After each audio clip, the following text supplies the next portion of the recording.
This video will give you a very quick overview of the new Moodle site, and it'll show you how to import a course into your blank course shell so you can start working on the updating for the upcoming semester.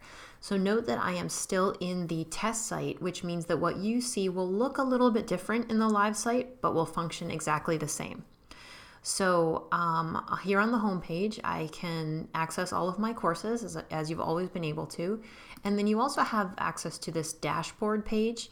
And the dashboard page also lists all of your courses, but gives you some options. Like, for example, you can star a course, which means that it will show up here at the top. You can also filter what courses you see. So if you only want to see in progress courses, you can use that filter. So I'm going to go into an empty course shell. And the most important thing that you need to know about the new site is turn editing on, right? So this green button with the pencil, this is how you turn editing on in this new version of Moodle. So when I click that, you see that the page changes as you're used to. I can add an activity or resource. This activity chooser looks and functions exactly the same as it always has, except that the icons have been updated slightly. So you'll see that they might look a little bit different, but they work just as they always have, and the settings are just as they've always been. Another thing to note is that when you scroll down the page, this remains stable. And so you still have access to the Turn Editing On button, even if you're down at the bottom of the page, which is a nice feature. Your course blocks area is up here. So that's how you can add blocks to your courses if that's something that you use. So I'm going to show you how to import a course from a previous semester. This button here, Course Management. So what this opens up is what used to be called your Course Administration menu. If you remember, it lived over on the left-hand side of the page, and it was just kind of like a list of things that you could do. So you now have this menu, which is, I think, better organized. Your user links will let you go to the gradebook, to your roster, if you use groups, and then some other settings there.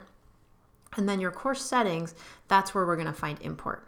So click on import, and then you will not see all of these courses. You will just see your courses that you can import from.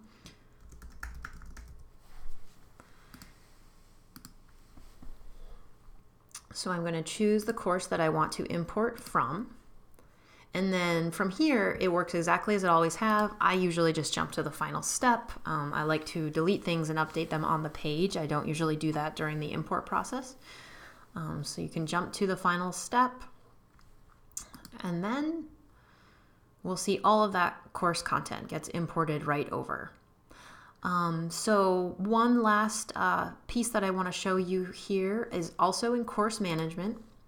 So that's also where you can edit your course settings.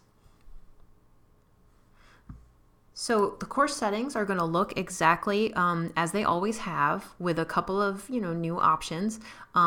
Course visibility is really important. All courses by default are hidden from students, and so as you all know, you need to show your course when it's time for your students to have access to that course. So that's a very, very important setting to be able to access.